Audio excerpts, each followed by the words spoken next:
Welcome to Lawyers Who Learn, where we explore how attorneys' engagement and lifelong learning fuels their growth.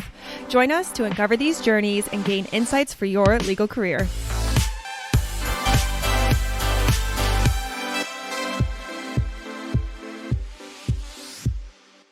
Steve, welcome to Lawyers Who Learn.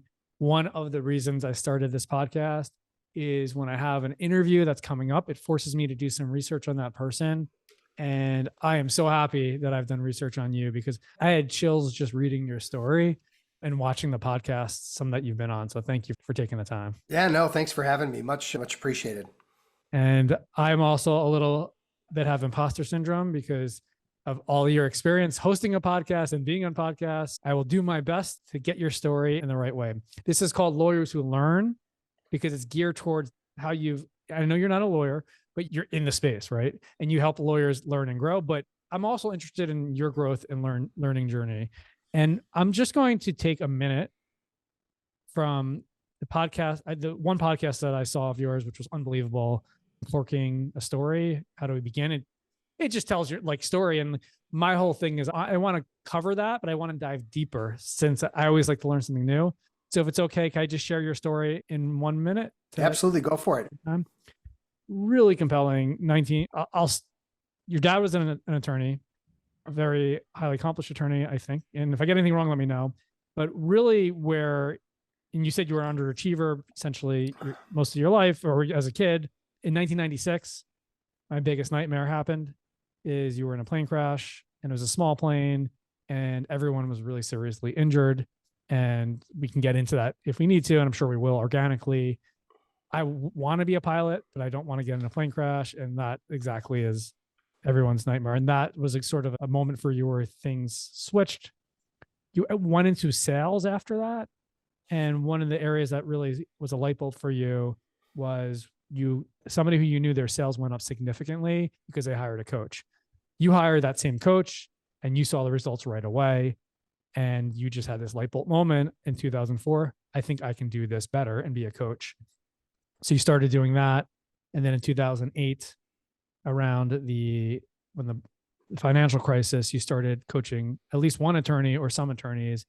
And I guess with your dad's experience as an attorney and you seeing how much help they needed, you said, I'm going to go all in and coach attorneys, and go all in. You did.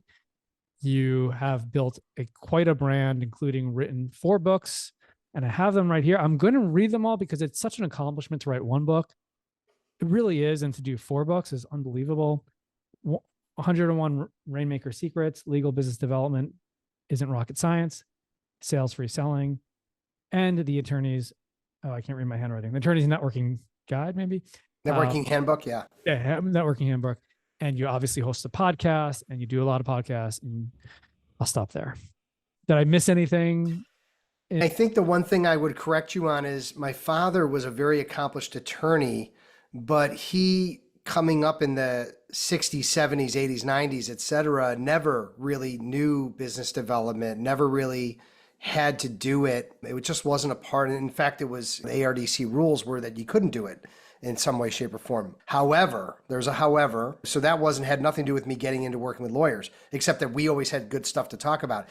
I interviewed him on my 200th podcast, and he's passed away. He passed away last year. But at 87 years old, I interviewed him on my podcast. It's one of my favorite shows, and I go back and listen to it. But we identified and uncovered that, in fact, he was doing business development. He just didn't realize he was doing it.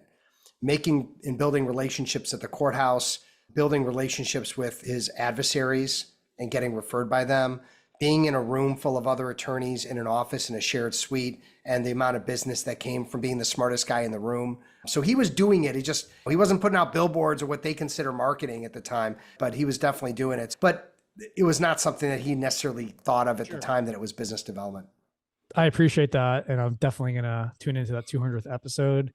For my first episode of Lawyers Who Learn, which was the end of last year, I interviewed my dad. There we go. And my dad actually started Lawline originally as a TV show. So in 1986, because podcasting didn't exist.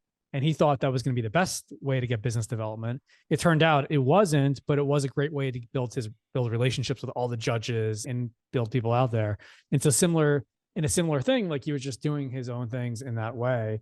And it was really, to your point, that's something that will live in forever, to have that interview. And I'm sorry to hear about him passing away. Yeah, thank you. Has it been a full year? It's been over a year. Yeah. Okay. Yeah. And it's one of those situations where, he was 89 years old and he was riddled with issues. And I had that moment to sit with him for 5 or 10 minutes before he went off life support, basically, to tell him how I felt. He told me how he felt. Like, there's people who die where you never get to have that conversation. And I did. And I got to lay it all out. And so did my sister and his wife and all that. And he was the one who decided ultimately to double pneumonia. And there's no way I'm coming back from this. And even if I do, what's my life going to be like? So he really went out on his own terms, which I think was always his mission, but lived just the most amazing life. I love that for you, that not only were you able to talk to him, he was able to hear it and then respond and talk to you. That I can imagine is very rare, to have that type of closure in a way where my wife's grandfather, his favorite song was Frank Sinatra, My Way. And that's what I think of when you say that. So thank you for sharing. Changing direction. I'm going to ask you a question because you are so experienced. Do you, in all the conversations you've had and everything you've done, is there something that you actually don't get to talk about enough about your learning journey over this 25 years? And I know it's going to be hard because I know you talk a lot, or you wish people asked you about more, that you always talk about the same bullets that I mentioned in the books and all that, but this is actually the real deal. And you wish if we could take the whole episode today and just do this. I think I don't really get to talk very often. People, even your very complimentary and kind words to me at the beginning of the show, and the praise that I'm getting on a regular basis for all the content I'm putting out and all the people I'm helping. And it's all that, it fills me with such joy and pleasure. So then we don't talk about necessarily all the mistakes that were made, all the missteps and all the lessons learned. And I'm a big proponent of our life is based on the challenges that we have and how we overcome them and the lessons that we learn. And yet I rarely am asked about what are some of the mistakes you've made along the way that really hurt you from a standpoint of like time or financially, or set you back in your career or anything like that. And so that might be something just that if you want me to share a little bit more about that and go a little deeper, I'm happy to. Is there, I assume by even just saying that, there's probably one that's standing out right now that... Yeah. There is. And I think a lot of people suffer from this. And I'm a serial entrepreneur. So I suffer from a terrible disease called shiny penny syndrome.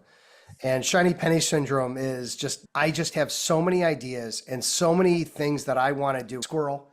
Yeah. That an ADHD, undiagnosed adult ADHD doesn't help. But ultimately, I start a business, right? And it's going great. And I think what would really be great too is if I did this other thing that my clients need as well. So I went from sales training and then I started doing executive coaching, right? I'm helping the business owner understand management and how to lead and all these things, where I had some good ideas and skills in that area. And that's going fine. And then I bring up and I get a partner in that business, someone that even knows more than me. Oh, by the way, now I need recruiting. I need to help my people with recruiting. So I'm going to start a recruiting business. All right. Long story short, I'm running 4 companies. I've got 13 employees. I have 3 offices. Just to make sure, the companies, you said executive coaching, sales training. What was the other one? Recruiting, sales recruiting. Or sales recruiting. And I was running, this is a cool idea, but it didn't go the way, it was way too much work, but I was running a Chicago-based networking website called Networking Monkey, which my son still wears the t-shirt from that episode back in the day, but it was, how do you find networking events in Chicago? You go to Networking Monkey, you plug in what you're looking for, dates and where you're located, and it'll tell you all the great idea. What year are we talking about now when you have all? We're going way back. We're talking 2006. So you're literally just starting this in 2 years into this. So yeah, 3-4 years into this, okay. I'm running these 4 companies. And I've got. Are they actually separate companies, or separate companies? Yeah, you're actually incorporated separate companies. Wow. No, it's even worse than that. I had a lawyer talk me into 5 companies, 5 separate entities. An umbrella company holding them. Yes, one that held them all. And so I paid this guy all this money, got all this, and I'm like, what the frick am I doing? And so my overhead's 35 grand before I take a paycheck. I've got all these people running around doing all these different things. I've got all these different, and all right, great idea, great concept. But what I realized was I was spinning way too many plates. B, I wasn't enjoying any of this, right? I enjoy coaching people. I enjoy trying to get the most out of individual people, not really running companies and not managing a bunch of people who aren't doing it my way or the way that I want it done. And there's a ton of things I could have done better. I could have studied better management. I could have hired someone to handle operations. I could have paid people more to get better quality people to be in these roles. So I look back at all these mistakes I made, and I'm grateful. Can you take us through Yeah. what happened with those 4 companies? What was the end results? The end, and then wait, I didn't finish. Then the recession happened. Okay, Yeah. 2007. All right, so you kept it for a couple of years at least. Okay. Yeah, I know. And look, it's not that I lost my shirt or that the world came to an end. There's a saying in partnerships, no ship sinks quite like a partnership. And I had a couple different partnerships, and this one guy, specifically the recruiting one, he's, you know what, Steve, I just don't want to do this anymore. And I've got some personal challenges, and goodbye. And he was like the recruiting, he ran the recruiting side. I was like the lead generator, and he was the guy who actually ran the recruiting. So now I'm running a recruiting firm without a recruiter. And so I had to then go out and deal with that. So the executive coaching, he wanted me to bring all the business in. He wasn't going to bring in any business himself, one of the nicest, best guys in the world, but he wasn't going to go sell anything. And it was hard for me to continually try to prime the pump and find business for this guy to keep him busy. And then the sales training, and I'm hiring all these coaches to come in and sell and coach. And how many of them were, I think I had 1 out of 10 that actually worked out well. And the others were mostly failures. So it was so much like a fire hose in the face, and I just wasn't enjoying myself. I wasn't happy. So it wasn't, again, I really lost a lot of money on the whole thing. I think there was the opportunity cost of, if I had just stayed focused, if I had just kept the blinders on to keep pushing forward, I know I would have built out a much stronger sales, coaching, and consultancy business. That being said, what the lessons learned from those mistakes and from those businesses, I don't think I am who I am without them, without those mistakes. 2 things. One, just to get this complete full from beginning to end. When did you dissolve 4 out of the 5 of those companies? Yeah. And the recruiting stuck around. I actually found a recruiter who ended up eventually taking over the business and buying me out. So I ended up getting out of that unscathed, although the guy that bought it was, from my perspective, a mess, and he ended up burying it in the ground within a year. Got it. So everything had its own ending. Yeah. So I wrote a book in 2019 called The Fast Forward Mindset. And the first chapter I shared, one of the most impactful things I learned from a 2,000-year-old parable, which you probably heard in some form or another, which is the phrase, good thing, bad thing, who knows? Have you heard that before? No, I have not. So we tend to label a situation bad 20 times more than we label it good. And as soon as you label a situation bad, you experience it as bad. And it's the whole thing is, it's not over till it's over. And what seems like a bad thing, and there's a whole parable, which I won't get into because I've done it on other podcasts, but what seems like a bad thing at a time, it's like the true Hollywood story. What goes up and then it's really low, but actually ended up being the best thing that happened to you. Yeah. And so it's never really over until it's over. Yeah. And if you anytime one of those things happen, instead of calling it a mistake or a challenge, you say good thing, bad thing, who knows? Yeah. And that allows you to make more decisions. So that I appreciate that. And I'm sure, and I appreciate you going right there. I'm sure you can, just like any entrepreneur, I'll just give you one example similar to yours. In 2014, I renamed my company from Lawline to Further Ed Inc. And it's, to this day, it's still Further Ed. And the reason I did is I wanted to expand beyond continuing legal education. And I said, in order for that to happen, we got to change the name. But it's not just, we were an established company. We started in 2007 when I rebuilt it, and we had payroll, we had all these different, we had our bank accounts. So we just decided to change the name and then change everything before I really had this new company established. And we started different verticals, and one by one, none of them really made sense except for law. We went into real estate, to engineering. The only one that we still kept to this day is accounting. And so to this day, because it's such a pain in the butt to actually go back and rechange the name back to Lawline. Our actual legal company name is Further Ed Inc., doing business as Lawline. Yeah. Further Ed is our CPE company. But the reason and the vision and the passion, because I know you've talked about this in other podcasts, is I am obsessed with lifelong learning for everyone. And that is my personal vision and mission in life, is similar to yours in a way, is to help inspire and empower other people to live their life to their fullest. And that there's a bunch of us who are out there. That's what we do to do that. So I'm happy that's still the name, because it's in my head. We'll still get there. Yeah. So back to you. So just to know you're not alone. But real quick, I'll give you the end of the story. So all of that being said, people would maybe recognize that I am a specialty within a specialty within a specialty. Okay. So like I've gone from managing a lot of people and being spread out to being only working in legal, only working with individual lawyers. I don't work with law firms anymore. Okay. And only focused on business development. Somebody needs marketing, somebody needs recruiting, somebody needs technology. I have all the resources around me and I feed them like a ton of food. But from a standpoint of what I only do coaching and training. Somebody wants coaching without training, I don't do it. So I've decided that like one of the lifelong lessons is when something works and it works really well, lean into it, own it, and stay the course, and don't get distracted, because you're onto something that's going to help a lot of people and you're onto something that's going to make you happy. Yeah. It's interesting because what you were doing before, and it all was logically made sense, was you were trying to build off your momentum and your success. And especially you're like, I'm a sales trainer. If I can't sell these things, what good what's my job? I can do these things.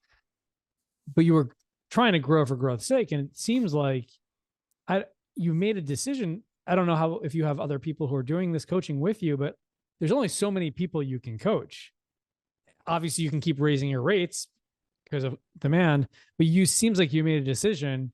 You know what your max level of growth could be, unless there's other avenues that we can talk about. Is that correct? Yes, we make decisions. Do I want to build a 10, 20, 30, $50 million operation and run that? And that's going to be my legacy, sell a business and for multiples and all of that. I had that vision a long time ago.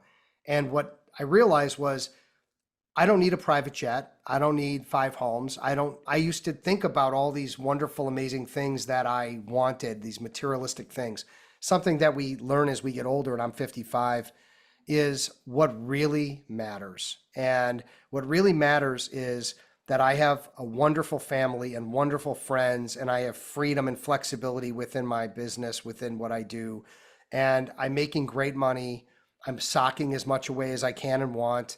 I take trips when I want to take trips. So I want for nothing, and I'm living the life I want to live without thinking that I have to be somebody else or do something, where I'm making a fortune. And that's for me, that's me. For other people, go make your fortune. Go build a 50. I can't tell you how many millionaires I know, multimillionaires, 10, 20, 30, 50, that are miserable, that are in their third wedding, third divorce. Yeah. And the list and the health is terrible and everything goes on.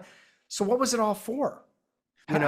Totally. How many clients is your ideal number to work with on a regular basis? So there's a twist to this too. So we figure things out as we go. So I work with 20 lawyers a year.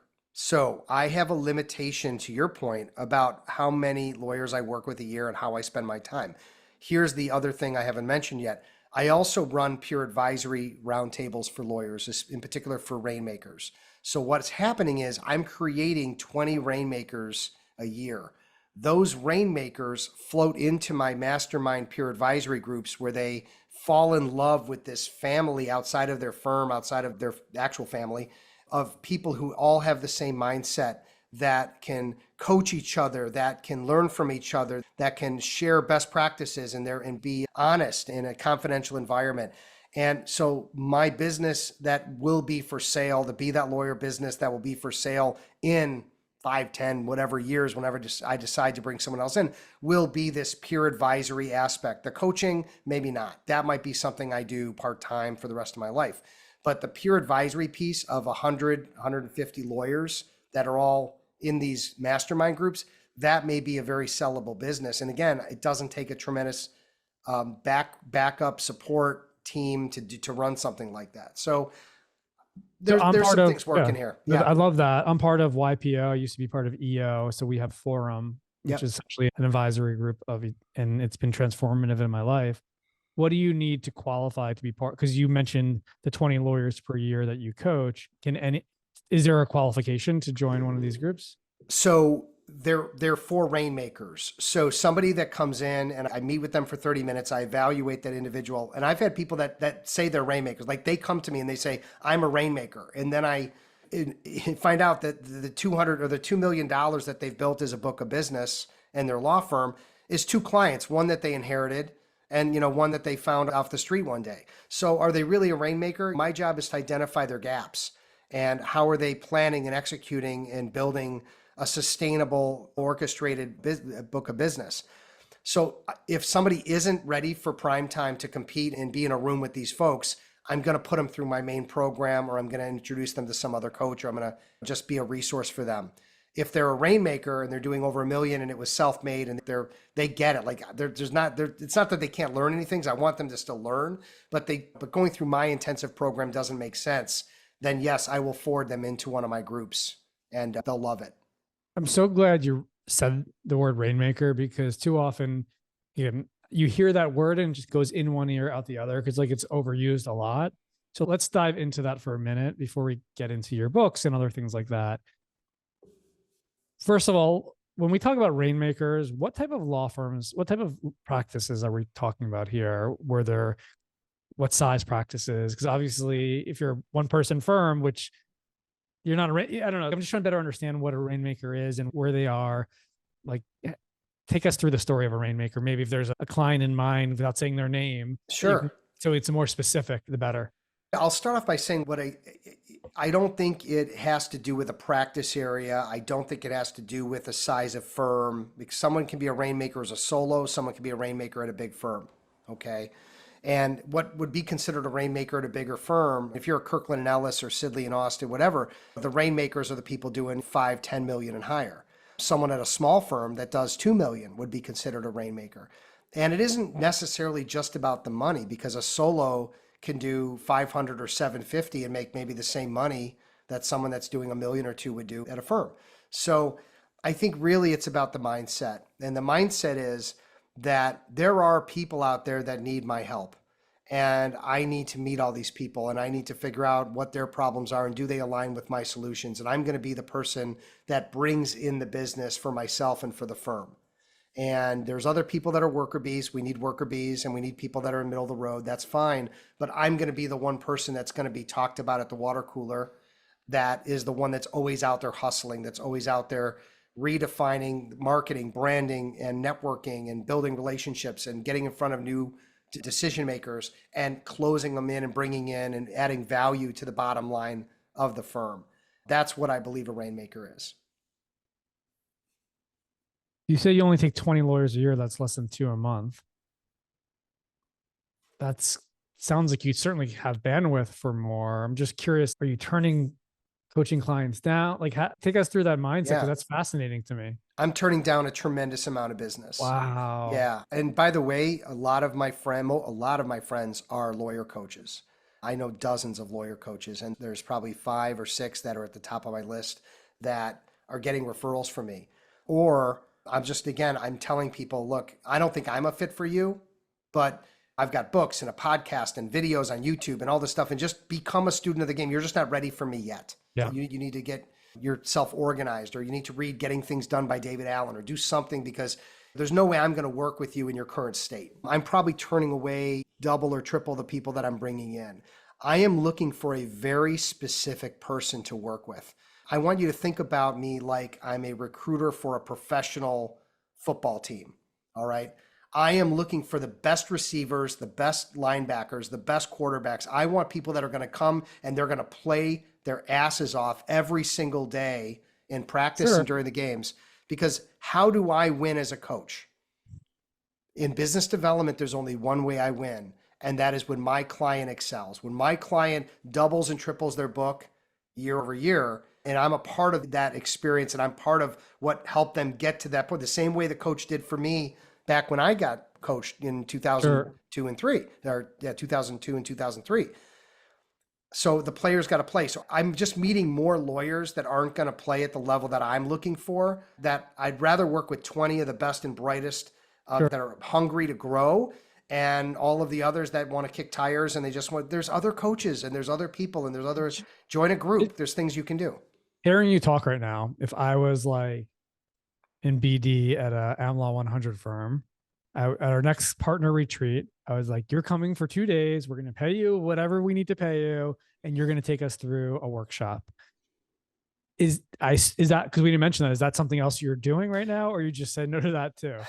I don't do many of those. Honestly, I don't need to. I'm at a state and point in my career where between my clients, my strategic partners, the relationships I've developed, and the marketing that I do, which is beyond what I think anyone else in my space is doing, I have plenty to choose from. Okay. So so now that being said, someone wants to pay me a fortune to come down to Miami and do a couple hours.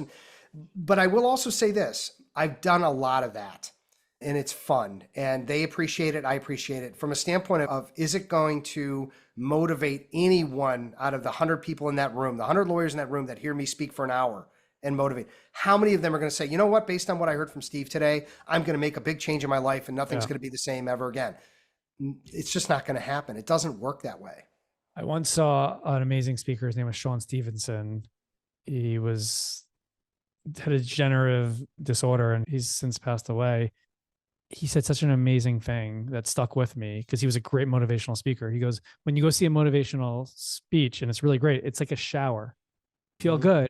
Yeah. By the next day or the day after, it's gone. Yeah. It's wear off. And it's like, you got to do the hard work to get there. And it's such a great point. Sure. I can make everyone be excited, but you really need a coach if you're really going to be transformative. And I'll tell you, the best outcome is I go and I speak at that firm, 100 people. One person emails me and says, Steve, after hearing you speak, I'd like to talk to you about possibly working together. And we evaluate that. And that person's motivation is off the charts. There's the firm, other than bringing me in, has no support. They have no budget. They're not helping out at all. Okay, great. This person's going to pay out of their pocket to come into my program and work with me, and they're going to work their ass off. Yeah. That's the only outcome that I would love to see happen from a program. I'm not even a practicing attorney or a rainmaker, but I want to hire you. That's how good you are. I appreciate it. All right. All right. I'm on the right track then. So let's talk about what I love and that you love, which is sharing knowledge. And it's not easy to take an idea, whether it's on a podcast or like right now, or especially in a book, and put it out there. And I see your most recent book behind you, but we're going to get to that. But I really want to get into the learning and growth because a lot of attorneys and individuals want to write books, but there's a process.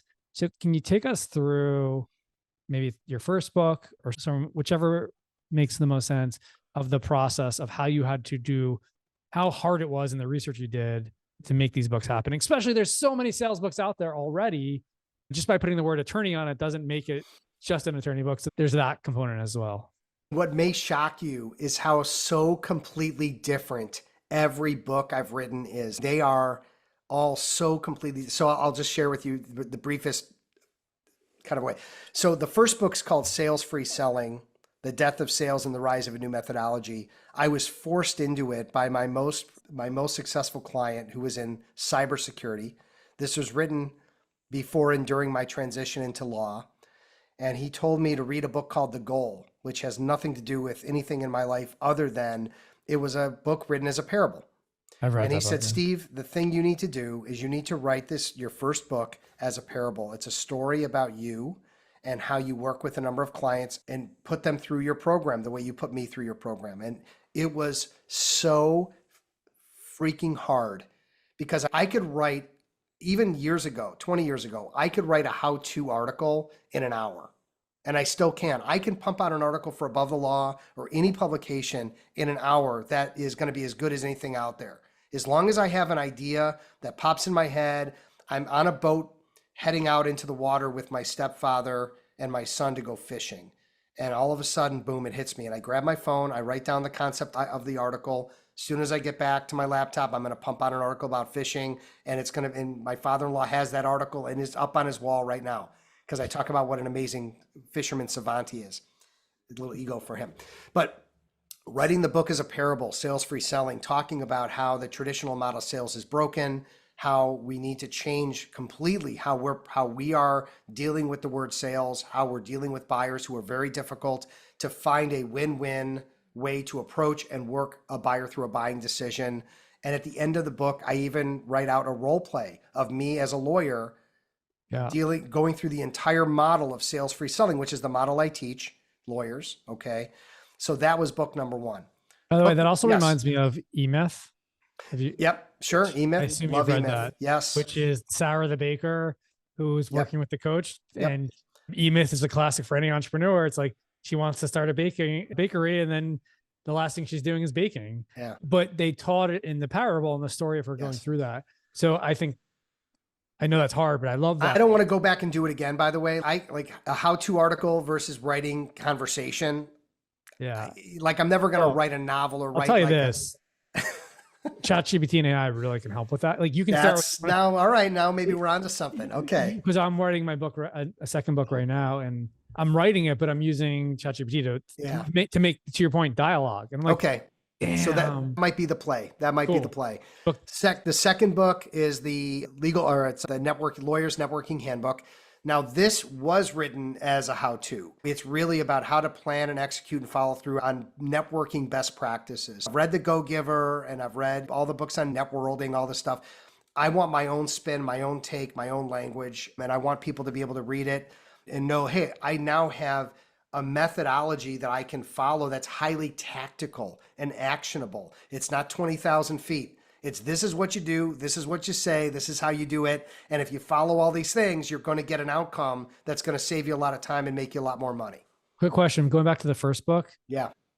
How was the distribution for how to do in terms of what was your expectations and how, like, where to get to? Super low. Expectations super low. I published it on my own on Amazon. I had a book launch party that was going to be a blowout, and it was the biggest rain day in Chicago's history. Highways were closed down, and I still ended up getting about 60 people to come to my book signing. I had people making speeches. I had a professional photography and video. By the way, the videographer, they lost all the video. All the video's gone. They didn't back it up. They lost the card or something happened that didn't. It was like things that could go wrong went wrong. But ultimately, it was an amazing, what I really wanted it for was I wanted it as a business card. I wanted to say, hi, Sure. Now I'm an author. Here's my book. I'm now real. And here you go. Sure. And I still regularly get, and I give it to all my clients, regularly get people that come back to me and say it's still their favorite book on how to sell without selling. Last question. How long did between the first day when you actually started working on it, even if you took 6 months off to do something else, from day one to when you published it, what was the time frame? It was about a year. Okay. That's actually pretty quick. Okay. I think I had 4 months scheduled to do it. Yeah. And the problem is when you don't know how to write conversation and dialogue, and the editor that keeps coming back and saying, Steve, good job. You're doing great. Now rewrite it and do it completely differently. Yeah. I was like, I got better over time, but it was just a beast of something new. Anytime something's new, right? It just takes a lot longer. I give credit to my friend Steve who had me do it. I'm also mad at him for it. So your second book, it's more the how-to book. That one I knocked out super fast. And I've come up with all the covers. And then I have a family member who's great at designing. So I'll say, hey, this is what I want. I want a suit jacket with a name tag and it says name or whatever. And so I love the creativity of it. But the second book was a knockout that had better distribution. I did it through a publisher. They were of no help at all. If I could do it over again, I never would have gone through a publisher. They didn't know how to market a book at all, like this at all. And so I ended up pulling it back from them. But I had a huge book launch and sold a ton of books. That book went over really well. And still, again, people are going on Amazon and they're looking for how to network as a lawyer, and they're going to find that book. And just to give a reality check to anyone who's looking to publish a book, the average book sells about 282 copies, and those are usually to friends, families, and other people. And most other, that's the that's the average, and some are much less. So when you're saying a ton of books, I assume you mean thousands is tons? It's in the thousands, keeping in mind that I'm still dealing with a very niche audience, because now I've moved away from the general public of sales-free selling, and I'm moving into a niche like legal. So it had to be directed very carefully to specifically the legal market. But all of the books have sold, but not where, oh, I'm retired now because of the book sales. And nor almost 99.9% of the books could say that. Yeah. Is there, and if we could maybe skip just because I see it behind you and I got to know the story. I know, like, I see 101 top rainmakers. My interpretation, I could probably be wrong. Maybe half of those came from your podcast interviews and things like that. And you're like, you know what, these are great conversations. I could probably reuse these and put these in books, but maybe I'm wrong. You are only wrong in that not only 50, but 101. 101 came from my podcast, including the one of my father, who I dedicate the book to. And he is the 101st chapter of that book. Here's the thing. You mentioned AI earlier. I haven't highly publicized this, but let's be real. Every episode that I create that's 30 minutes, okay, and I'm also doing 2 a week. Every episode has I'm just going to ballpark and say a 20-page transcript. For me to go through the 20-page transcript and find the nuggets and edit it down myself or even hire an editor, we're talking about a tremendous amount of time and effort and money. Now, if we come up with the right AI commands and we keep making the commands better and better and more efficient, what are we going to get? We started creating something called Blogcast, which I think is a made-up name. I don't think I made it up, but it's not trademarked, or it is. I don't think it's trademarked. I think it's too open to be trademarked. And we're taking these podcast episodes and we are creating articles and we're saying, hey, in addition to the video and the audio, by the way, friend that I've now made on my podcast, here's a blogcast to promote. And now we've got the written version. Okay. Yeah. And it hit me like a ton of bricks. What am I doing? I can take 100 of the best Rainmaker interviews. I can put them into categories. Here's 8 on culture. Here's 8 on leadership. Here's 8 on sales, on marketing, on wellness and mindset. Okay. And I can create a killer book of what the top Rainmakers are telling you, the lawyer, you should be doing to be highly successful the way that they are. And you're getting 101 opinions, 101 ways of doing it, all broken into categories that you can read the whole book, or you can go by areas that are meaningful to you. And so that's what we did. And it took a lot of work and effort to get it done, but not anywhere near if we had to do it manually. And makes a ton of sense. I'm only 50 in, but I'm the one who's experienced 50 hours of conversations. And I know the value and the depth of the level that even what you've shared today, that most people won't go there. They'll go in that. And so we've already, like, to your point, we've came up with these prompts that says, here's all the book recommendations they say, here's all this they say. And we're trying to create at a minimum a PDF just to put out there, because I think one of the hardest things, even in podcasts. And so let's talk about, so this book is officially out. It's out. Oh yeah. It's a bestseller in a couple categories in legal. I've already sold over 1,000 copies. I've got 5-star reviews. So how do you sell 1,000 copies? Because I saw it's $37. You're going to love this. You ready? What happens when you have 101 or 100 co-authors of a book? They each promote it. They promote it. They buy. I had one guy buy 70, another buy 50, another buy 20. I've got a massive network of legal friends and people, and shout out to provisors.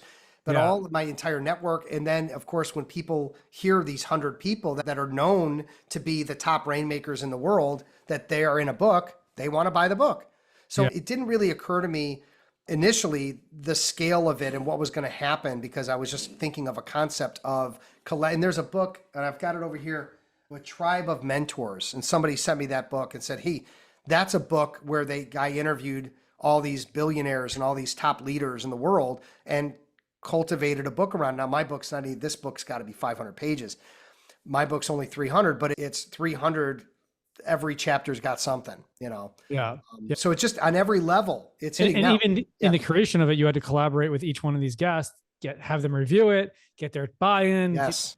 And so it's, again, building those relationships. All that takes time and energy, but it's interesting. So what is the goal of the book?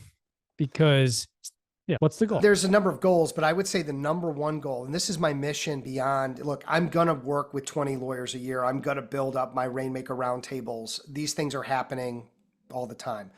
What's my legacy? Why do I get up every day? Why do I do what I do? It's really it's the idea that I can change an industry. And if I can create content, videos, books, podcasts, where I'm giving people insights that they're never going to get anywhere else, it starts to be part of a cultural shift in legal to make business development and marketing and branding mindset, all these things more easy to access and more a part of the business of law. That's the thing. Lawyers always say, every lawyer has said, we never learned this in law school. If I've heard that at one time, I've heard it a million. And to add and include and to start to give them an opportunity to be successful on the business side, that's my dream. And that's when my father passed away last year. And when I'm the same thing, I want to know that I've left a legacy of changing an industry that was very slow to change. How many more books? Yeah, I'm with you. I could not stop sharing, writing, publishing if I wanted to. That's all I'm just trying to figure out. And like my challenge is the distribution and figuring out how to get eyeballs on there and all that's finding the right partnerships. And it's not, unfortunately, sometimes it happens, but most of the times just if you build it, they will not necessarily always come. Yeah. And I wonder if you found that way, if there was a point where things started picking up on your podcast, as an example, where you were like, oh, wow, people are actually now listening. And maybe it was at 101, 150, 200. I don't know. Maybe your dad's podcast is what put it on. Or was there a moment that you were able to see things shift? I don't have a moment in time where I saw things shift with the books or the podcast. I think there's a couple things. Number one is, can you as a creator of content be consistent? I think there's a lot of people say, I'm not going to do a podcast. There's already too many out there. Yeah. How many are actually sticking? How many are lasting? How many people are getting past 10 and 20 and 30 episodes? It's 5%. It's not a lot of people that are sticking through with it. How many people write books? How many people write multiple books? How many people stick with it? So I think there's a consistency element to marketing and branding and putting out your content that most people just don't have the constitution for. Yeah. All right. And apparently I do. I think part of it's because I enjoy it. I am enjoying this so much. Yeah. I enjoy interviewing people, meeting people. You said learning. Hell yeah, I want to learn. I want to learn everything I can learn. How am I going to help my clients better? How am I going to improve my life if I'm not learning?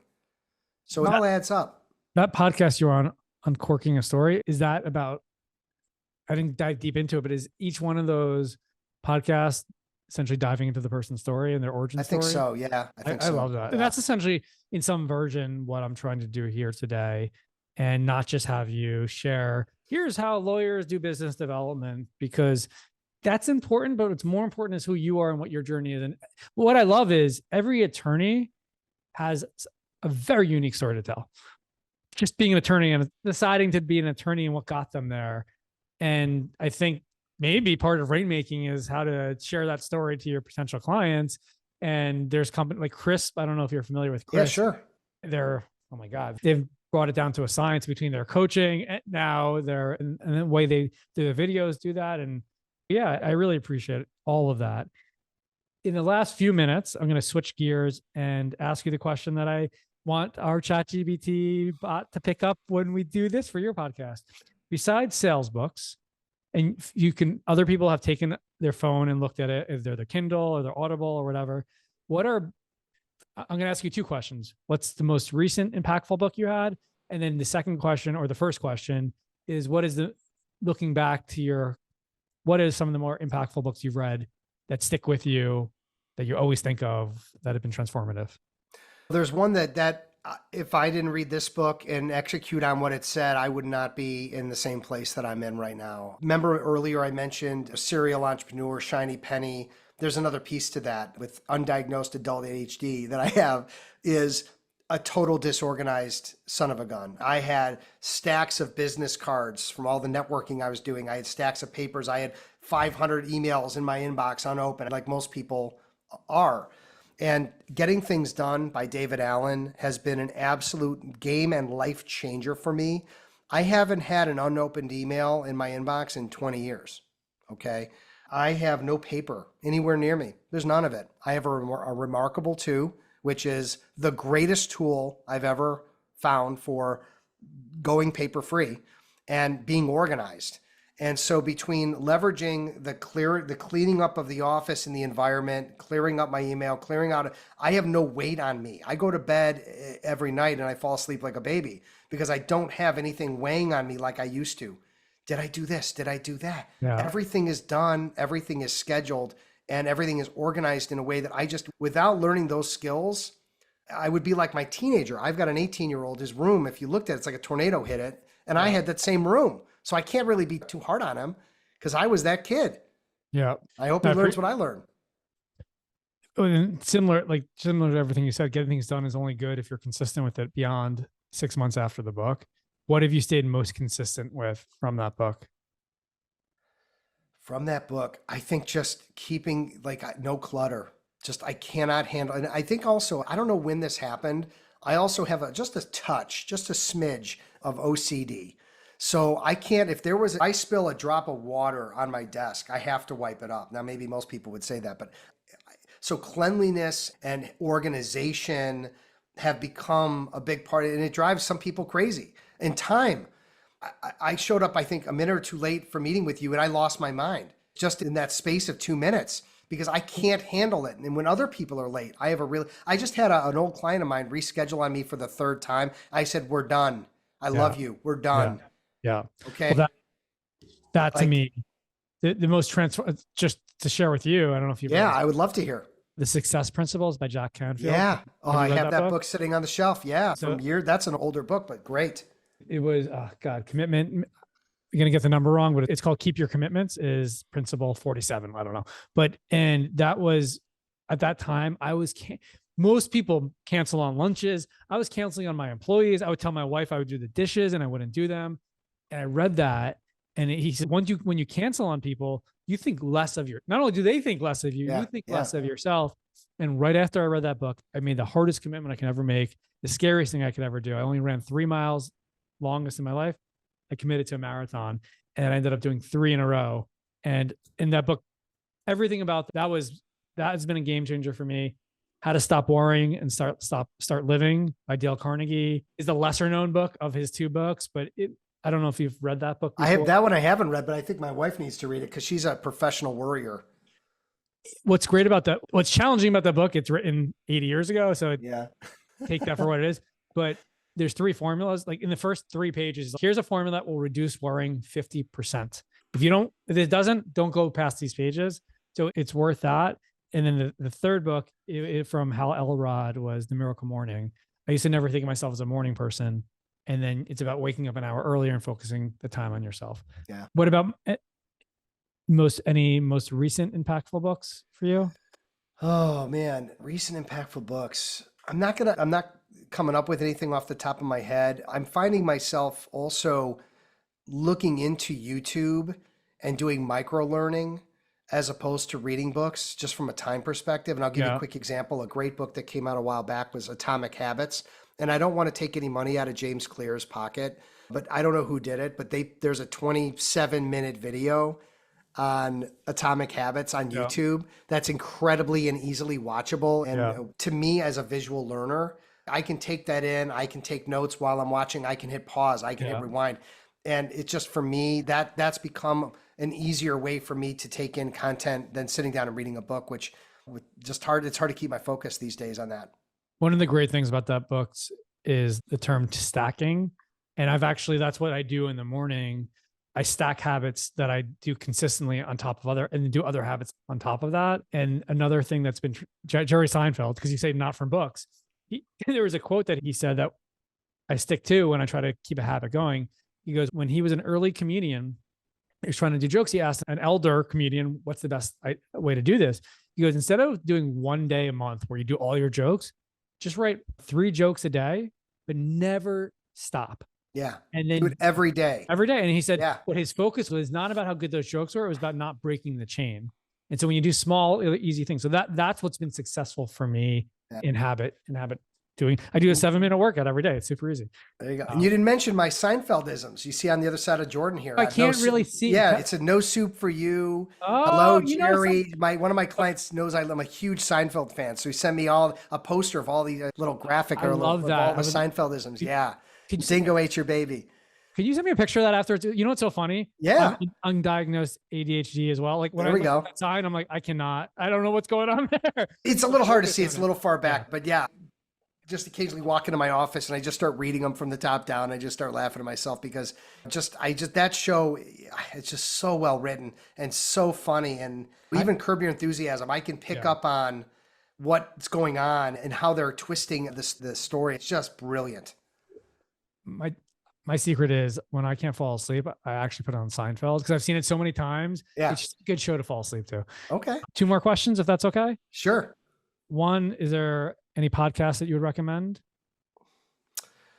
I've been listening to a lot of Scott Galloway. He's got, 100,000 podcasts right now, but he's got a couple podcasts, and I think he's just he's really together on politics and the state of the world and the state of our young people. And I really enjoy hearing him interview people. So that's been one that I've been listening to lately. I'm a fan of Bill Maher, and his podcast is fairly new. And did you read his recent book? What is that? Did you read his recent book?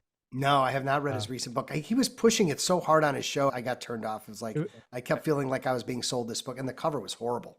The cover is horrible. Now it's because we're already past the point. Like it's a new era, but for me, there's so much I agreed with what he says and what he said in the book. So I got through it really quick. Yeah. But yeah, he did push it. But I actually like his podcast more than his show because it's just conversations. So I appreciate that. And then my last question would be, is there anything, I started with what people don't ask you, what would you want to talk about?